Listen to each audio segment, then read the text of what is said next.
Thank you. It itches. Jello again. This is Jack Benny talking. And, Don, let me tell you about my underwear. I don't care what the thermometer says. I'm strictly a calendar man. When the swallows return to Capistrano, my longies come back to me. But you're right, Don. It has been a terribly hot week. Why, in the valley where I live, it was sweltering. Well, everybody's been complaining about the heat in Beverly Hills, too. Although, when I woke up yesterday morning, there was a little red man with a tail and a pitchfork sitting at the foot of my bed, and he said, "This is nothing, buddy."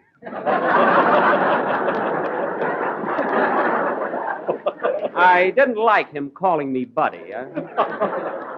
Anyway, this has really been torrid weather.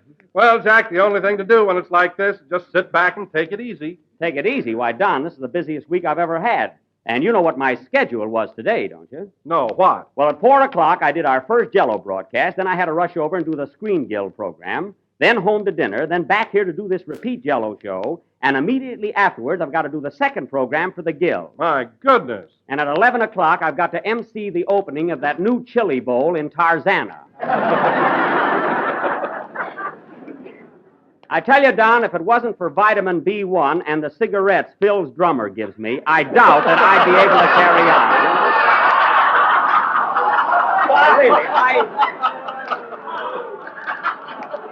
Well, really, really, Don, I'm not kidding, that vitamin B1 sure helps. Vitamin B1, well, do those pills really help you, Jack? Oh, they're marvelous, and how they pep you up. Why, Don, you remember how I used to walk in my sleep night after night? I sure do. Well, now I run like a deer. And, Don, I owe it all to vitamin B. Oh, Jack, you and your pills. Oh, hello, Mary. Pills to go to sleep, pills to wake up, vitamin B, vitamin D, throat gargle, cough syrup. All right. Your bathroom looks like a sale at Sontag's. Now, wait a minute, Mary. All the stuff I've got in my medicine chest, I have good use for. Oh, sure. Why, Don, he's got everything from corn plasters to toothache drops. Well, what's wrong with that? Your teeth will never ache again, brother. Now, listen, Mary, there's no use being silly, and you can stop with those gags, because I haven't got false teeth. Then why is it you never let people clap you on the back? Because I'm tender, that's why. To hear you talk, you'd think Oh, hello, Phil. Hiya, Jackson. Boy, have I got a pip for you. I'll bet. Get a load of this one. I made it up myself. What's, this'll kill you, Jackson. All right, get to it. What's a twack? A twack? I don't know, Phil. What's a twack? It's something a twain one's on. I'm hotter than the weather tonight, folks. It's too hot for that kind of stuff, if that's what you mean. Say, Jackson, wasn't that a scorcher this week, though? Sure was. Why, in Beverly Hills, it was just like an oven. Well, you live close to Santa Monica. Why didn't you go down to the beach? Oh, I was too busy. Yeah, Jack had to stay home and take care of his lemonade stand. It's not my lemonade stand. A couple of children came to the door and asked if they could sell lemonade on my front lawn. What do you expect me to do, turn those little kids down? No, but you didn't have to make them sign a 99-year lease.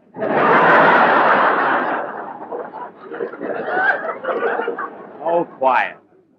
Now, Mary, I've got a very tough schedule today with all my broadcasts, so don't annoy me. Oh, that's right, Jackson. I read where you're doing the Screen Guild show today, too. Kind of a tough grind, ain't it? You said it. If it wasn't for vitamin B1. Don't listen to him, Phil. He's got a pill for everything and all kinds of medicine. All right. Jack thinks there's always something the matter with him. Oh, a hypodermiac, eh? Hypodermiac? That's hypochondriac, and I'm nothing of the kind. I just believe in taking precautions. Well, I go to a doctor twice a month for a checkup, whether I feel bad or not. Well, that's the silliest thing I ever heard of. Oh, yeah? Now, take me. I've never been to a doctor in my life. Well, don't go, brother. You've got a shock coming.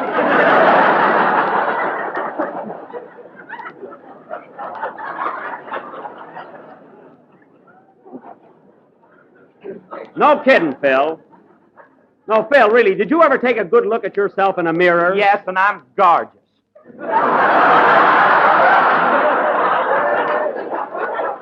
Oh. Well, I should have had my head examined for asking that one. Hey, Jack. What? Here comes anemic on the outside. Oh, yes. Hello, Dennis. How do you feel? I'm fine, thank you. Say, Mr. Benny, What? have you heard this one that's going around? What's a twack? Oh, you too, eh? All right, Dennis. What's a twag? Mr. Harris won't tell me. Must be risque.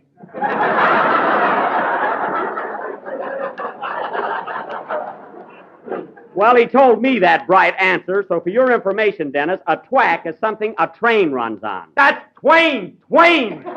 You root my gag.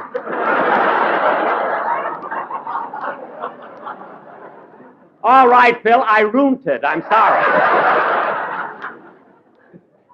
Say, Dennis, I meant to ask you, you didn't forget to go down and register last Wednesday, did you? No, I was there, but I don't get it, Mr. Benny. What's it for? What's it for? Dennis, you signed up for conscription in a national emergency. If you're drafted, you get a year's training, your room and board, and $21 a month. $21 a month? Yes, sir. I'll take it up with my manager. Your manager has nothing to do with this. Say, Phil, you registered, didn't you? Yeah, and so did all the boys in my band. That's swell. That is, everybody but my guitar player. Oh. Why, is he over 35? No, he made up that joke about the thwack. Well, they won't take him because that automatically makes him a moron.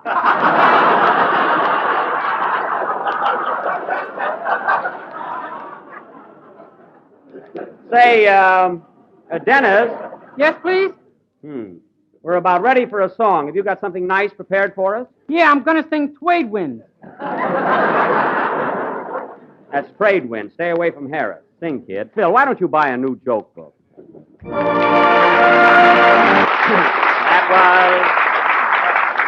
Very good. That was Trade Wind, sung by Dennis Day. And Dennis, that was terrific. Thank you. Your voice positively thrilled me. All right, Don. Don. Oh, Jack, it's so ridiculous. Don, Dennis's voice positively thrilled me. Okay. Ladies and gentlemen, the next time you run to your neighborhood grocer, be sure to ask him for a package of tempting and appetizing jello. Yeah, well, that's right. It is not only economical and easy to make, but comes in 60 wishes flavors. Swing it, kid. So always look for the big red letters on the box. They spell Jello. Jewawa-o. There. Darn you, Jack Benny. Now, Don, that was a real cute idea of mine. And I'll tell you one thing. Anytime you get a novelty and you don't take advantage of it, answer the phone, Mary. Okay. And you don't take advantage of it, you're silly. Hello? Yes? Yes, Mr. Sanders, he's right here. For you, Jack. Mark Sanders at Paramount. Oh, my director. Having a little more trouble with him. Hello? Yes, Mr. Sandridge. Well, now, look, we've been all through that before, and I don't want to be stubborn, but my name has got to be first on the screen. I don't care what that worm said. He's in New York, and I'm here. Take care of the local boy.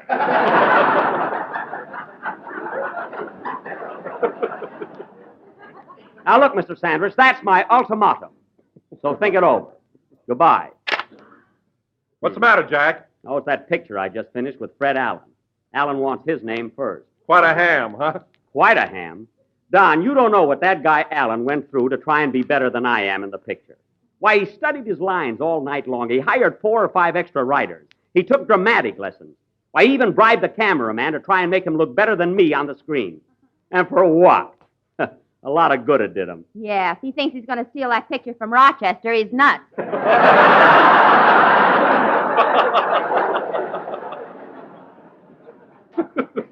Not going to steal it from anybody. You know what burns me up? I give the best years of my life to Paramount. Incidentally, Jack, I do the Maxwell House program with Mary Martin, your leading lady in the picture, and she had a lot of nice things to say about you. Oh.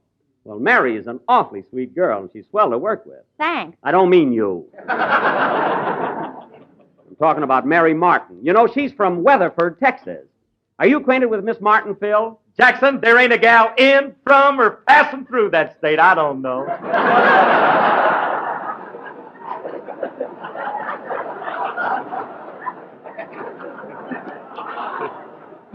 The only one you know is Galveston Gertie.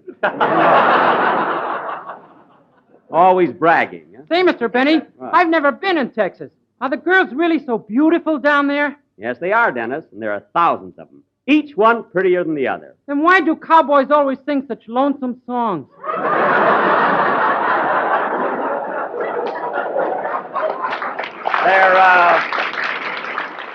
They're trying to fool us, Dennis. They don't want any competition.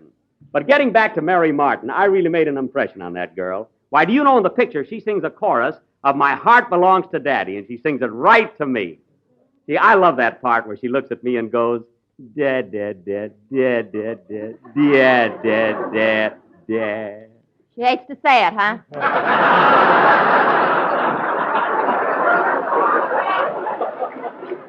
Go on, she loves it. Well, anyway, you'll see it on the screen. Say, Phil, I don't want to give away any more of the plot, so how about ripping through a band number in your own inimitable Thank Heaven style? Okay, Jackson, we're going to play a Who cares? Play. Wait a minute. Come in. Mr. Benny, Yes. I listened to your program last Sunday, and I resent all the slurs cast upon my name. Slurs? Who are you? Puerile J. Banal. Goodbye. I bet I know what that J stands for. Play, Phil.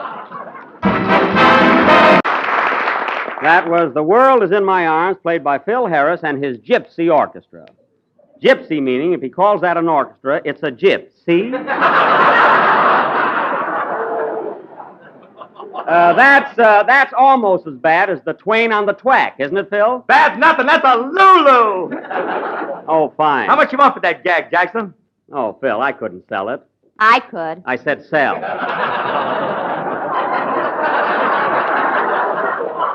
You can have the gag for nothing, Phil. Say, Don, as I told you before, I've got to rush over and do that Screen Guild broadcast, so maybe I better run along now and get everything set. Are you directing it? No, Ernst Lubitsch will be there, but I'm doing a dramatic play with Claudette Colbert, Basil Rathbone, and Edward Arnold. You're in pretty fast company, ain't you, Joe? Tune in, Mo, and you'll find out. Well, I'm going to run along, Don. Rochester's waiting downstairs for me in the Maxwell. The Maxwell? I thought you traded that car in last week. Well, I intended to, Phil, but I decided to wait. Tell him what really happened. Never mind. What was it, Mary? Well, Look, I'm very busy. If you think I'm going to hang around and hear you run down my car again, you're crazy. Goodbye. So long, Jack.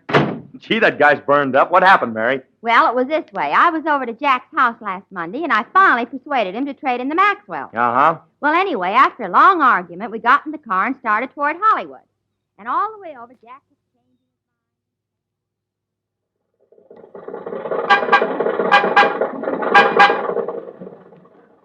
Rochester, take it easy. Okay, boss.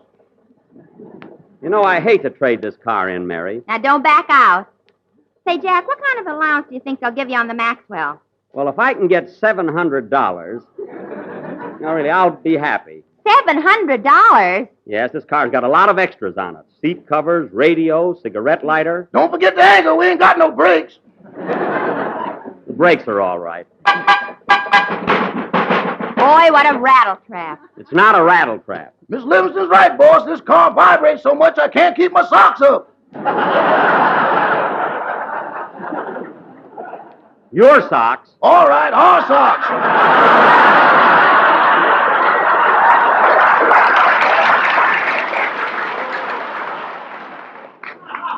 That's more like it, and stay out of them. Say, Jack, What? which one of the new models are you going to look at?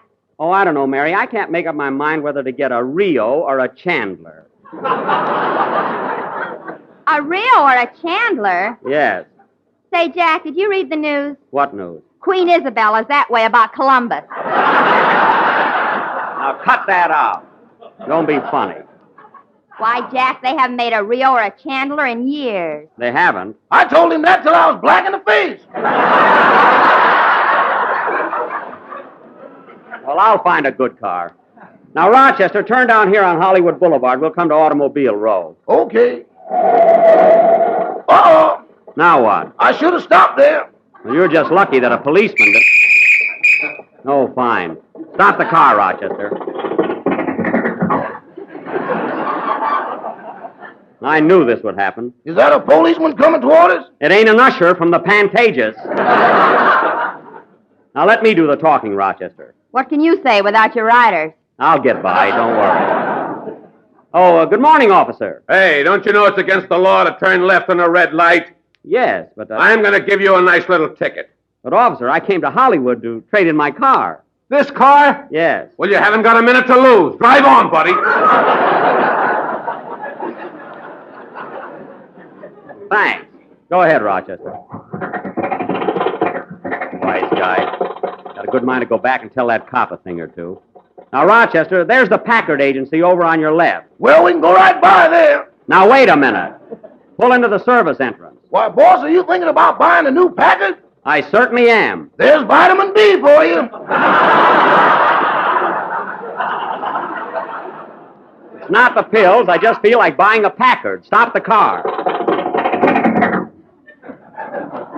Come on, Mary. You too, Rochester. I want you to help me pick one out and get a good trade. Okay.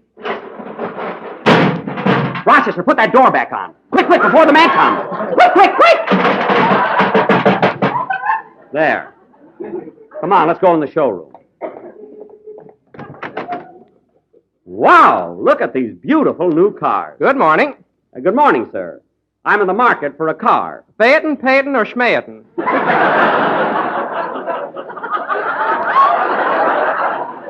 Well, I'm really,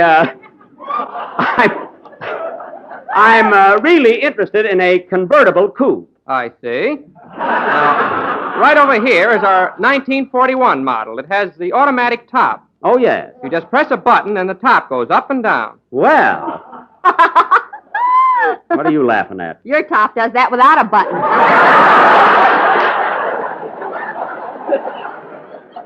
Oh, don't, isn't it? Now, mister, I'm very much interested in the convertible. That is, if we can get together on a trade. I see. See?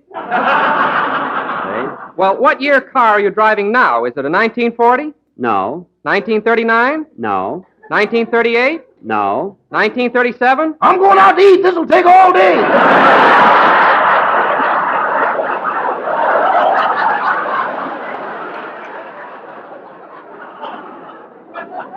Rochester. As a matter of fact, mister, it's a 1921 Maxwell. I beg your pardon? I said it's a Maxwell. Is that a Swiss movement? No, it's a Maxwell car, and it's in excellent condition. Well, I'll have to have it appraised. Oh, Mr. Vandermeer. Yeah, Mr. Collins. Will you go outside and appraise this gentleman's car? It's a It's a Maxwell. You can't miss it. It says, "Beat me, Daddy, 8 to the bar" on it.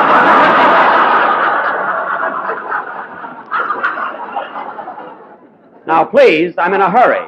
Okay. The car is really in swell shape, Mr. Collins. It's always been chauffeur-driven. What's the mileage on it? Well, the speedometer says 12,000 miles. You can't go by that, boss. When the speedometer reads 50, we're going 30 miles an hour. Rochester. And when it reads 60, it's 2:30.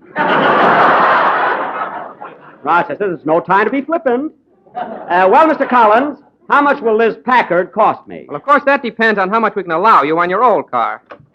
Here comes Mr. Vandermeer now. Good.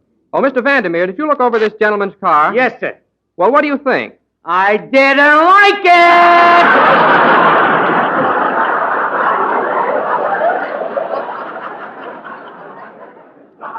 Now, wait a minute. Don't be too hasty.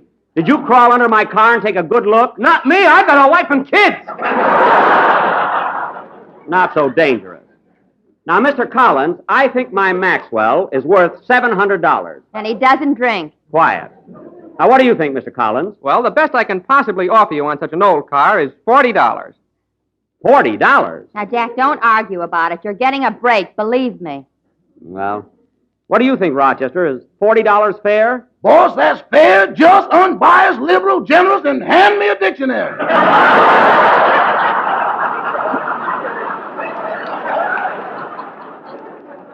Oh, all right. I'll get my checkbook. How much do I owe you, Mr. Collins? Let me see. With all the standard accessories, less your $40 allowance, that comes to $1,450. $1,450, eh? Okay, I'll make out the check. Packard Motor Company, $1,400. Hey, what'll I do with the old Maxwell, Mr. Collins? Nothing you can do. Just take it out and junk it. And 50. Junk it? What did you say about the Maxwell, Mr. Collins? I said we'll have to junk it. Now, wait a minute, Mr. Collins. That car's got a lot of life in it yet. Oh, make out the check, Jack. Mary, he can't take that little old Maxwell out and junk it. Just throw it on a pile of old scrap and metal? Oh, Jack. No, he can't do it. Now, Mr. Benny, I didn't mean to... I don't care what you meant, Mr. Collins. I heard you tell that man to junk my car. Well, I won't stand for it, you hear? I won't stand for it. What are you going to do, boss? We're getting in that Maxwell, Rochester, and we're going home. I'm sorry, Mr. Collins. The deal is off. Come on, Mary. Junk my little Maxwell. Must have been mad to even think of parting with it. Get in the car, Mary. Okay. All right, Rochester, let's go. Yes, boss. Oh, boy, listen to that motor purr. I should have had my head examined for wanting to trade in little Maxie. There goes the tire, boss. Doggone it, that's the third one this week. Trouble, nothing but trouble with this piece of junk. Someday I'm going to trade it in.